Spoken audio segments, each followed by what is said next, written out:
Bienvenidos, soy Tino Palomino, esto es Entrevistas con Tino. El día de hoy tenemos la presencia de Carlos Anderson, quien está postulando al Congreso de la República con el número 3 por el partido político Podemos Perú, economista de amplia trayectoria en nuestro país y a nivel mundial. Señores, el día de ayer ha estado circulando un run bien fuerte, que el señor Martín Vizcarra pareciera que estaría buscando asilo político en la Embajada de Bolivia. El día de hoy, el señor Martín Vizcarra ha desmentido eso. Señores, lo cierto, lo concreto, es que el señor Martín Vizcarra está involucrado en serios problemas. La empresa ICSA, a través de los colaboradores eficaces, ha señalado que le dieron o le coimearon a él por un monto de 1.300.000 soles aproximadamente, lo cual fue desembolsado en 4 armadas. Ibrainsa también supuestamente habría coimeado a Martín Vizcarra con un monto un poquito más allá de 1 millón de soles, que se habría desembolsado en 2 armadas. Está comprometido también en la contratación irregular de Richard Swing, a quien se le habría dado 175.000 soles por 9 contratos cuando supuestamente trabajó para el Ministerio de Cultura.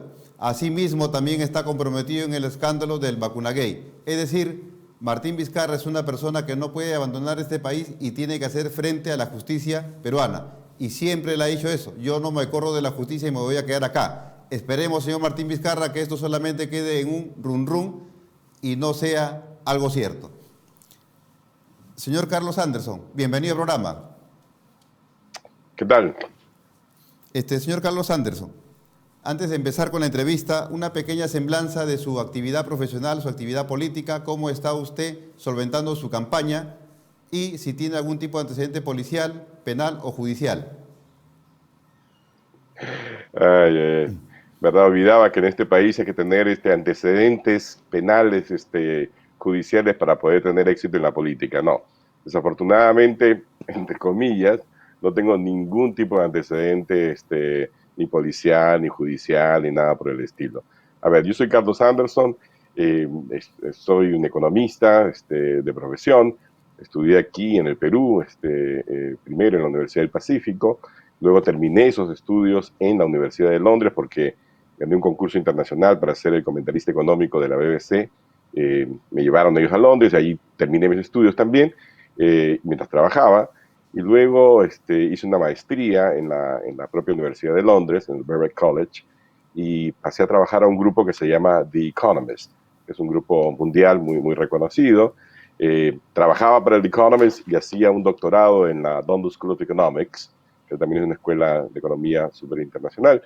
Y luego pasé al mundo de la banca de inversión. He trabajado más de 20 años, tanto en Londres como en Nueva York, haciendo banca de inversión, fusiones, adquisiciones, asesoría de gobiernos, levantamiento de capital, etcétera. En el 2009 regresé al Perú formalmente, aunque ya había empezado a regresar intelectualmente. En el 2004 comencé una columna en el diario Gestión, una columna que es ininterrumpida porque hasta ahora sigo escribiéndola cada 2 semanas. Tiene 17 años la columna.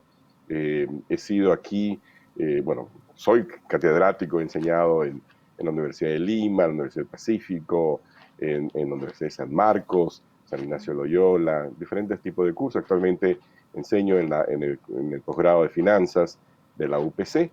He sido presidente del Centro Nacional de Planeamiento Estratégico, el CEPLAN, del 2013 al 2015, y desde 2017 soy también presidente del Instituto del Futuro, que es una organización que yo he fundado con el fin de desarrollar políticas de largo plazo para un mundo tan cortoplacista como en el que vivimos.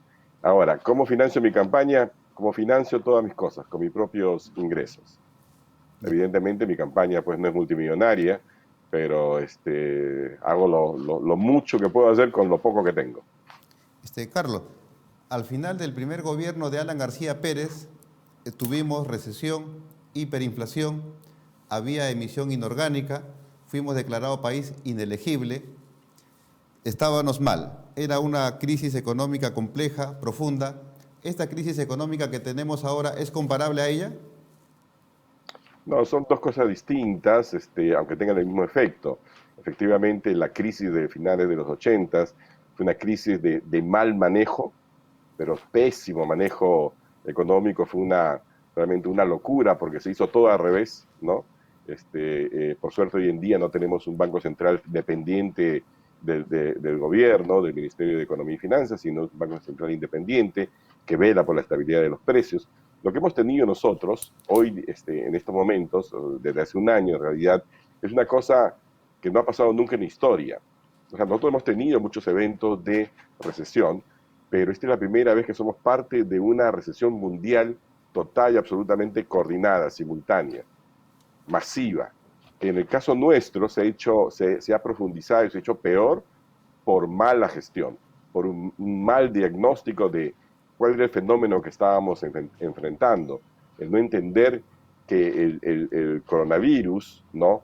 Frente a un país con una pésima infraestructura de salud y de educación y en todo sentido realmente, iba a hacer estragos de todo tipo, que un país con 70% de informalidad era imposible realmente cerrar todas las puertas y encerrar a todas las personas por un tiempo demasiado largo. En el Perú la cuarentena superó los 100 días, ¿no? Y ha causado pues justamente lo que acabo de decir, una crisis que es la más profunda de América Latina y la más profunda del mundo, innecesariamente. Además, a pesar... Sí, Carlos, y salir de esta crisis en la cual nos encontramos necesariamente pasa por resolver la crisis sanitaria. Por supuesto. De hecho, yo lo he venido escribiendo desde antes de ser llamado por Daniel Urresti para encabezar el plan de gobierno. Yo, desde el principio mismo de la crisis en marzo, ustedes pueden ver mis artículos, ¿no? Dije que aquí había que entender que estábamos en una guerra y que había que enfrentar la guerra y que la primera línea de defensa en esa guerra tenía que ser la creación masiva de infraestructura física y humana, ¿no? Para poder enfrentar la pandemia. Que si no lo hacíamos de inmediato, si no trasladábamos todos los recursos que fueran necesarios, iba a pasar lo que está pasando, que es que abrimos, cerramos, y vamos a seguir haciéndolo porque sencillamente pues no hemos hecho las cosas que han hecho los países más exitosos, no hemos hecho nada en relación a tener las pruebas moleculares necesarias, no hemos hecho nada en relación a tener todo un ejército, digamos, de personas que hagan seguimiento, rastreo, prevención.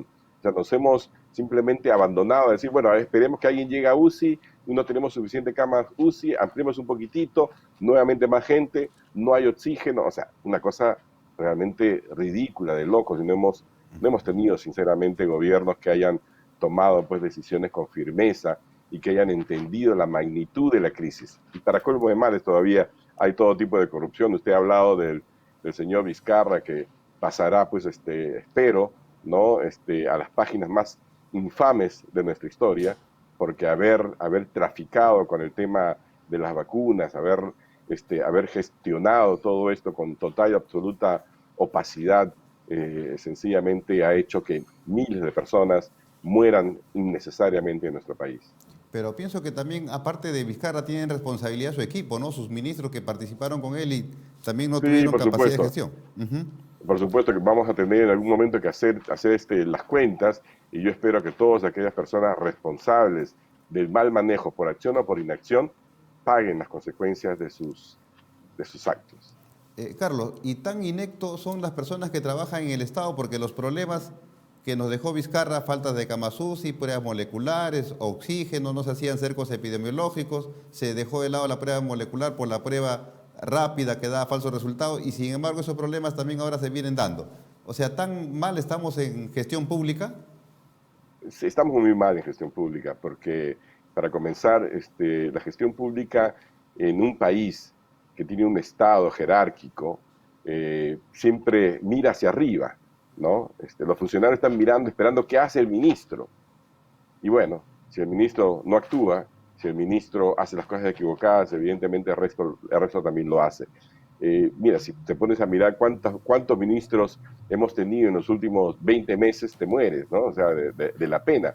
No hay continuidad de ningún tipo, no hay memoria institucional, no hay políticas de Estado.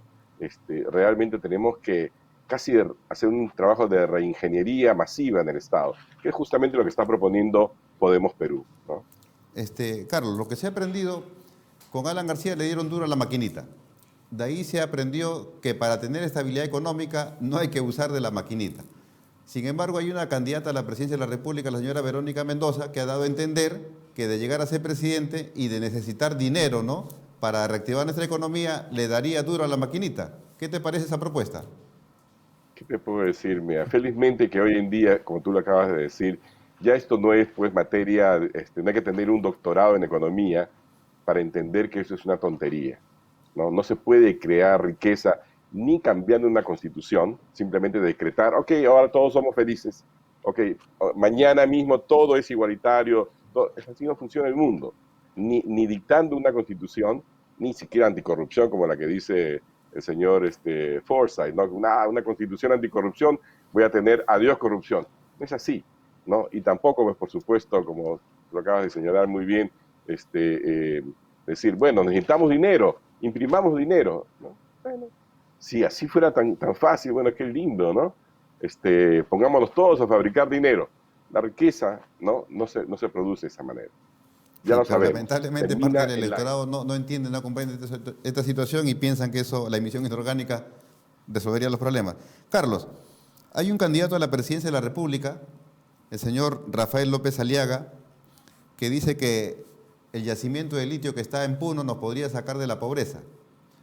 Con Mira, eso esa es podríamos hacer baterías de otra... litio, podríamos Sí, incluso hasta claro. fabricar vehículos, pero hasta ahí Ujú. donde yo tengo entendido, eso ya lo concesionó el Estado peruano. Y es más, la Bueno, mira, concesionaria ya lo vendió. Sí, a ver, sí, a ver, con el tema del litio, que de hecho, por ejemplo, si tú revisas los programas que nosotros hacemos en el Instituto del Futuro, debemos haber sido el primero que ha puesto el tema del litio sobre el tapete, ¿no? Evidentemente, el litio, como las tierras raras y otras más, son las materias primas de la cuarta revolución industrial. Y nosotros tenemos suerte de tener litio también en territorio peruano, así como lo tiene Bolivia, como lo tiene Argentina y creo que también lo tiene Chile.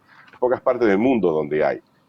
Pero el tema con el litio en el Perú, tengo entendido, es que viene de la mano del uranio. O sea, hay litio y uranio, ¿no? Entonces tenemos que tener la capacidad técnica y tenemos que tener la regulación necesaria para poder tratar ese tema, primero. Segundo, se habla del litio de una forma muy casual, muy populista, ¿no? Porque fíjense, el tema, uno puede explotar el mineral de litio, que ya dije que en el caso del Perú no es como en Bolivia, que realmente está al alcance de la mano. En el caso del Perú, tiene esta complicación de venir de la mano del del uranio, uranio. ¿no? Y eso tiene un tratamiento muy particular. Pero incluso así, el mineral de litio es sencillamente la materia prima para hacer el metal de litio. Y para transformar el mineral en metal de litio hay que hacer inversiones de miles de millones de dólares, ¿no? Qué bien, ojalá que en lugar de ser, por ejemplo, invertir 7.000 millones de dólares en la refinería de Talara, que es una industria del pasado, ¿no? Si nosotros hubiéramos invertido esa misma cantidad de dinero en explotar un recurso, ¿no?, que está relacionado con el futuro, porque el litio tiene que ver con las baterías, efectivamente, con los autos eléctricos y con la nueva forma de generación de energía limpia, ¿no? Pero no lo hicimos. Entonces, a mí lo que me molesta, la verdad, es la forma tan populista, ¿no?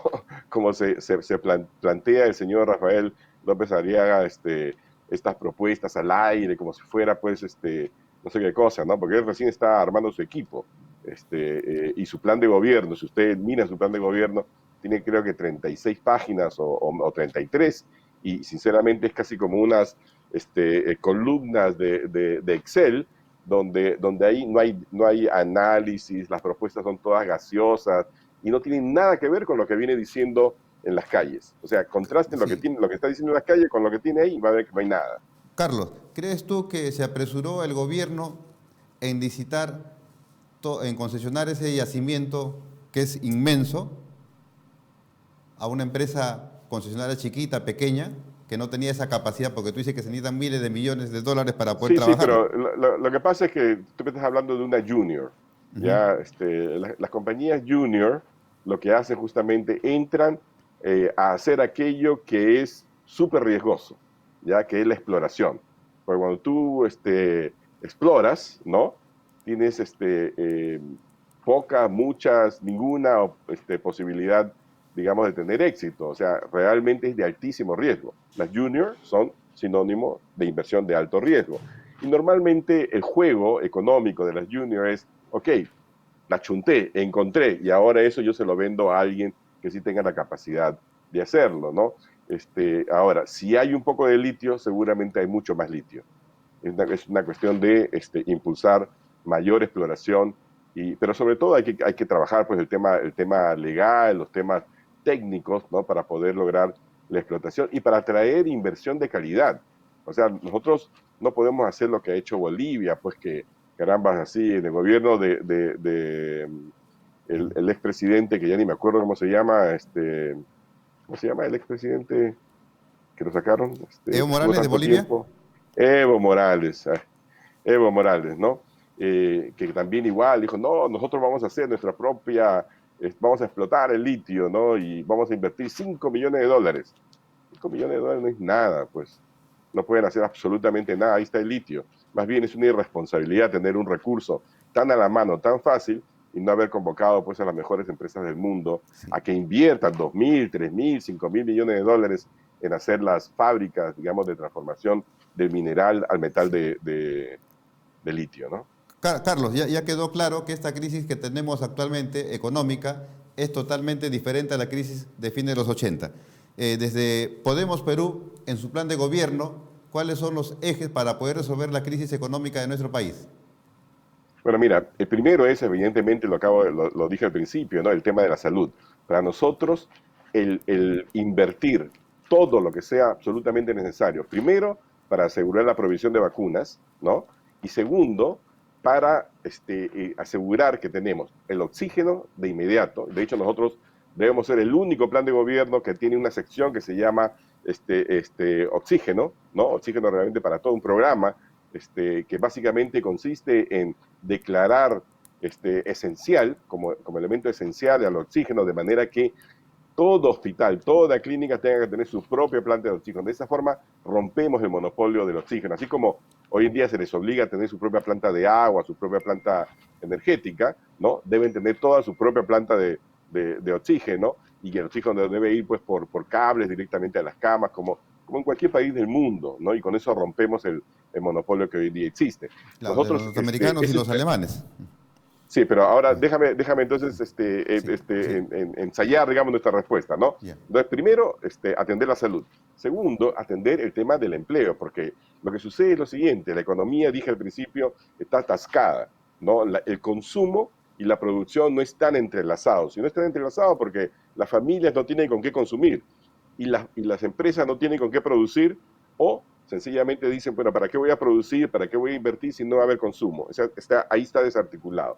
Por eso que nosotros estamos proponiendo, para impulsar el consumo, hay que impulsar el ingreso.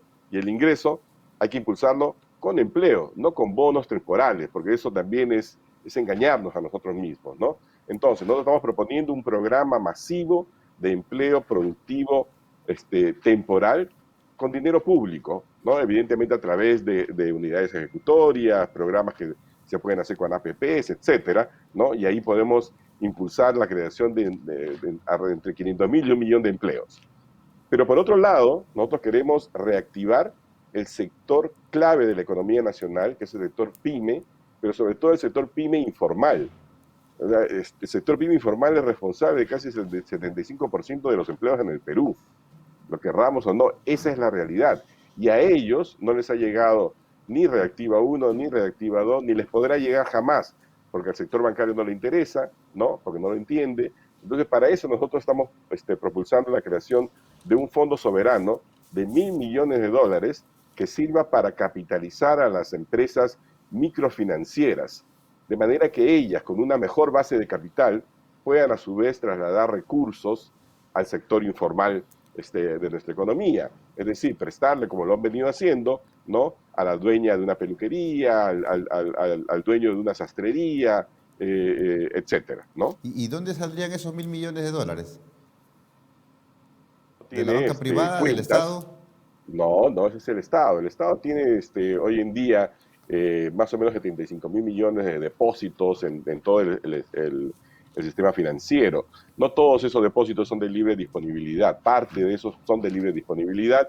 Lo que hacemos sencillamente es trasladar parte de esos recursos, ¿no?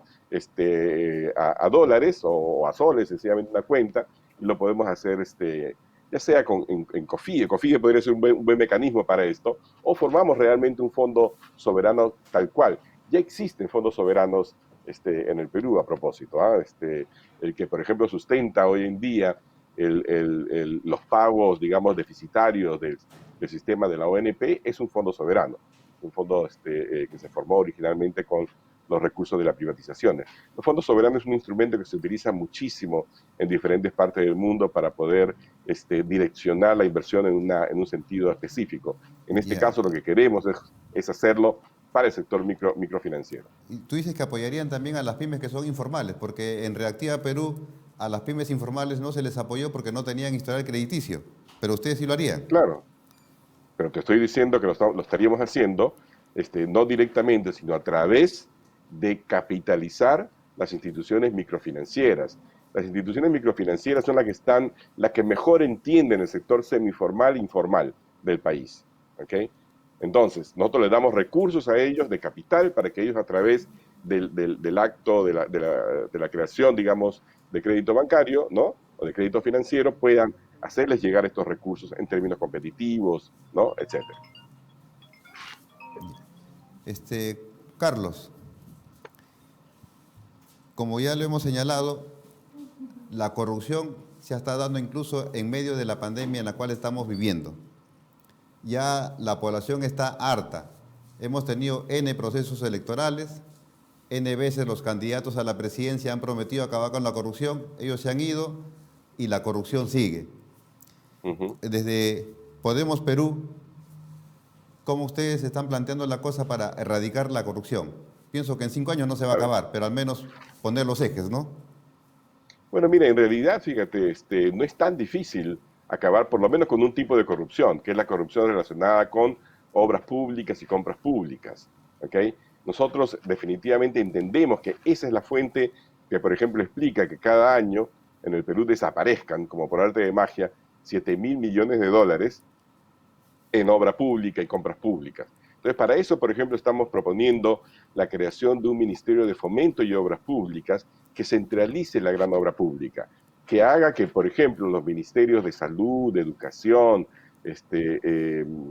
agricultura, ¿no?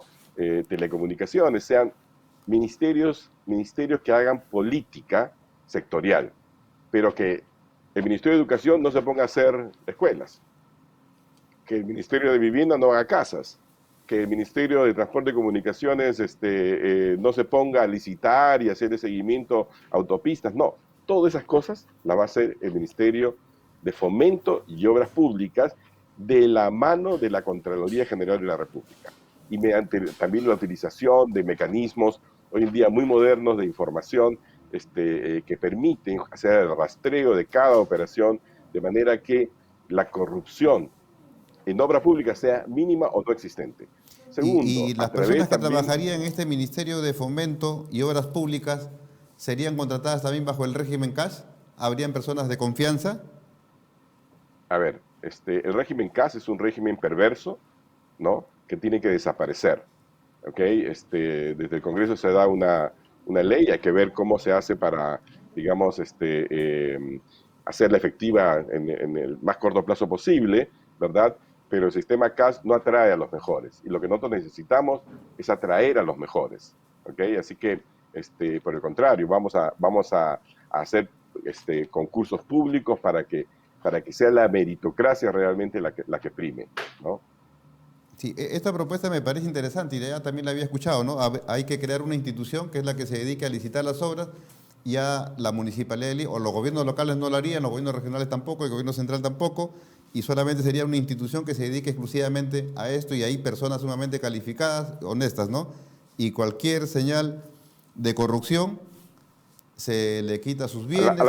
Sí. Bueno, sí, se llama control concurrente, ¿no es cierto? La Contraloría se le van a dar los recursos necesarios para que puedan hacer ese tipo de seguimiento. Además, también, por ejemplo, una forma perversa justamente por la cual se ha dado mucha corrupción pública es a través de estas subastas inversas en las cuales básicamente se le daba la concesión o la obra o lo que sea al que ofrecía cobrar menos, ¿no? Claro, lo hacía, ¿no? A través de proyectos que estaban técnicamente mal elaborados, que no atraían a ninguna empresa realmente de calidad internacional, y lo hacían sabiendo de que después de eso iban a poder entonces tener adendas que corrigieran, digamos, las deficiencias, entre comillas, ¿no? de su poca oferta. Y bueno, y así es como han pasado. Odebrecht se especializó en eso. Cada obra que ganaba Odebrecht, ¿no? Empezaba con 200 millones y terminaba en 3.000 millones, ¿no? O cosas por el estilo. ¿Por qué? Porque decía adenda 1, adenda 2, adenda 34. O sea, en O el gobierno arbitraje de 1, Daniel arbitraje 2 Urresti también. no van a haber adendas. Eso me parece ¿Perdón? interesante. Aparte de eso, la gente también desconfía del gobierno central, las municipalidades, los gobiernos centrales por el secretismo. Y eso lo estamos viviendo en carne propia el día de hoy. Con el Se tema han de traído con el tema de vacunas la chinas vacuna, de por ejemplo. Sinopharm y Sí. la Contraloría no puede hacer el control concurrente porque dice que eso tiene una cláusula de confidencialidad. Y lo que se ha traído son Claro. para resolver problemas sanitarios, no es problema de seguridad nacional. Mira, mira, yo soy banquero de inversión, ¿ok? Y si algo he hecho durante los últimos 25 años de mi vida o poco más, es trabajar justamente con contratos sofisticados donde hay temas de jurisprudencia, temas de jurisdicción, temas de acuerdos de confidencialidad y cosas por el estilo, ¿ya? Pero eso son cosas que se negocian y cuando se trata de un Estado y hay la prevalencia, ¿no? Por ejemplo, un juez, yo puedo tener un acuerdo de confidencialidad privado, pero si un juez me pide a mí que yo tenga que revelar eso, tengo que revelarlo. Y eso está dentro de los acuerdos de confidencialidad. Así que no, mira, efectivamente que hay opacidad, es decir, falta de claridad, porque detrás de la falta de claridad es que se arman los chanchullos. Tú has sido, me dices, banquero de inversión, ¿no? Sí, Justo claro. hay una propuesta que hace el señor Rafael López Aliaga con respecto a las deudas personales. Lo que él plantea es lo siguiente, ¿no? Que los bancos sigan cobrando los intereses que están cobrando, que son leoninos, pero al cabo de 5 o 6 meses, si esa persona demuestra pues que es puntual honrando sus deudas, que se aplique la política del buen pagador. Pero eso es factible si no está respaldado por un decreto. No, pues, o sea, los bancos, ya sabes, eso sería fantástico y sucede, ¿no? Sucede en mercados que son abiertamente competitivos. Pero el Perú pues no tiene un sistema financiero competitivo, tiene un sistema financiero que es altamente oligopólico, ¿no? Y que además también está integrado de una manera tal que genera todo tipo de conflictos de interés. Así que nada, la propuesta del señor de Aliaga no tiene ni pie ni cabeza, sobre todo como mecanismo para solucionar el problema fundamental, que es las tasas de usura. ¿Okay? Para eso, felizmente, que se acaba de aprobar una ley de usura. Tú sabes que la ley de usura existe ya en el Perú, Sí, pero hasta ahora existía para todo, menos para el sector financiero. Una eso, locura, ¿no? Una sí. locura. Mientras que la ley de usura existe hoy en día en Chile, por eso es que, por ejemplo, Cencosud, Ripley, Falabella, ¿no? No podían hacer en Chile lo que hacen en el Perú, ¿no? Allá no es que estén reguladas, y también es otra cosa, no es que estén limitadas, que haya control de la tasa de interés, no. Lo que se dice es sencillamente, mira, hay un montón de jugadores, ¿no es cierto? Las tasas van de aquí hasta aquí, pero resulta que hay algunos que están en los extremos totales, ¿no? Bueno, los extremos no van a estar, pues va a haber promedios móviles seguramente, ¿sí? Y sobre eso es que se va a determinar entre los mínimos y máximos. Esa es una tarea que además también se le acaban de encomendar al Banco Central, que es el ente más técnico, ¿no? Que existe en el Perú. Así que yo la verdad que no veo por qué asustarse, por el contrario, ¿no? Y quienes dicen, pero eso va a ser, va a causar que muchas empresas no puedan tener acceso y los va a llevar a que tengan que prestarse con las mafias de colombianos, venezolanos, qué sé yo. Miren, hoy en día, sin ley de usura, uno puede decir que hay acceso realmente al crédito. Yo hoy día fui a tomar desayuno después de una marcha ahí en el mercado de frutas, ¿no? A una cafetería muy linda, ¿no? Que el dueño, pues carambas, con su propio esfuerzo está sacando adelante y le digo, y dime, pensando, porque el tipo es súper formal, todos los protocolos, todo muy bien, Y le pregunto, ¿y te ha servido entonces reactiva? Y me mira y me dice, ¿reactiva? A mí no me dieron reactiva, no me han dado un sol. Yo estoy agotando lo último de mis recursos para intentar salvar esta empresa que tiene 40 y tantos años, la que fundó mi padre, ¿no? Un italiano. Imagínate, ¿no? Esa es la situación que tenemos. Mientras que, por ejemplo, a Reactiva le llegó a un montón de estudios de abogados, lleno de millonarios abogados, caramba, que jamás necesitaron un sol, ¿no? Pero que no tuvieron vergüenza en aceptar esos millones de los contribuyentes nacionales. Sí, pues Reactiva Perú en realidad fue manejado políticamente y fue destinado principalmente a gente que no lo necesitaba, no buscaba reactivar. Entonces, así como ustedes ya tienen un proyecto de ley para romper con ese oligopolio de los bancos, ¿y cuál sería las mejoras que tenemos que hacer pues, al sistema de pensiones, sobre todo al sistema privado de pensiones? Bueno, mírame, en general en el Perú también, yo te digo un poco, traigo mi experiencia internacional, se ha pervertido todo el concepto de ahorro previsional, porque se vendió la idea de que la única forma de ahorro previsional es a través de las AFPs, a través del ahorro forzoso, ¿no? Manejado por unas cuantas empresas que se organizaron de una manera tal que ellas nunca, jamás tienen ningún tipo de riesgo. De hecho, el año pasado, el único sector que ha tenido ganancias como siempre ha sido el sector de empresas AFPs. Ganaron 414 millones de soles, ¿no?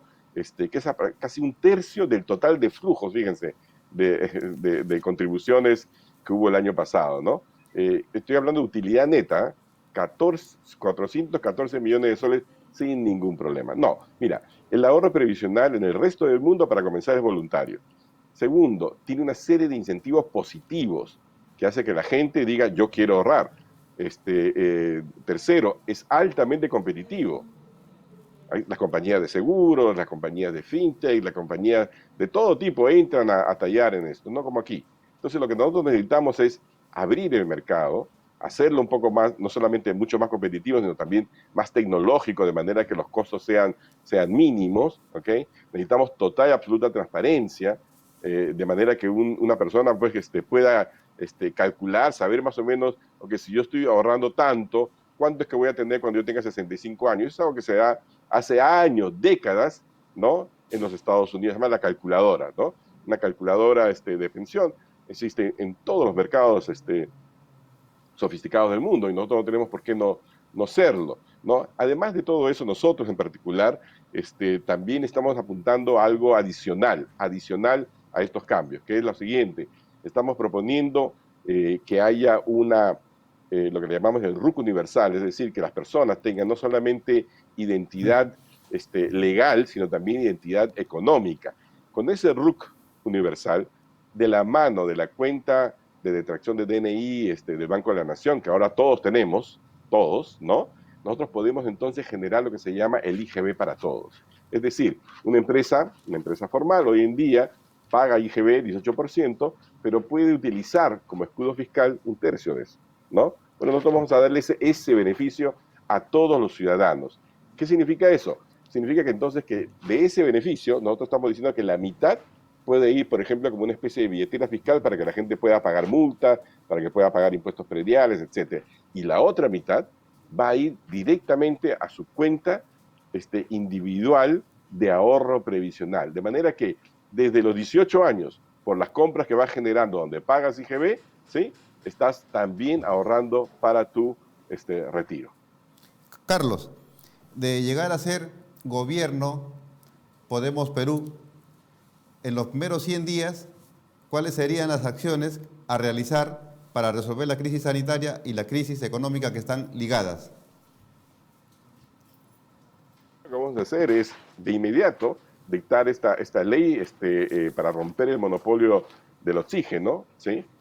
Vamos a hacer que de inmediato todas los hospitales, las clínicas, ¿no? tengan la obligación de contar con su propia planta generadora de oxígeno. En el entretanto, si tenemos que importarlo, lo importaremos. Nosotros no vamos a actuar con medias tintas, ¿ok? Aquí se trata de vidas. Segundo, vamos a hacer todo lo que se tenga que hacer con transparencia para asegurarnos que tenemos un portafolio de vacunas, no pues, no, tiene que ser Sinopharm.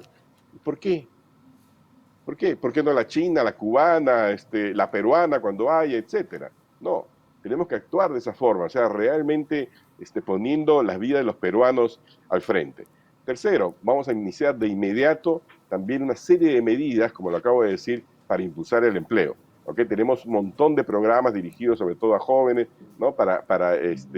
Estoy hablando de cosas tan elementales, fíjense, porque es otra cosa. Nosotros, a diferencia de otros partidos, no estamos proponiendo ninguna mega obra.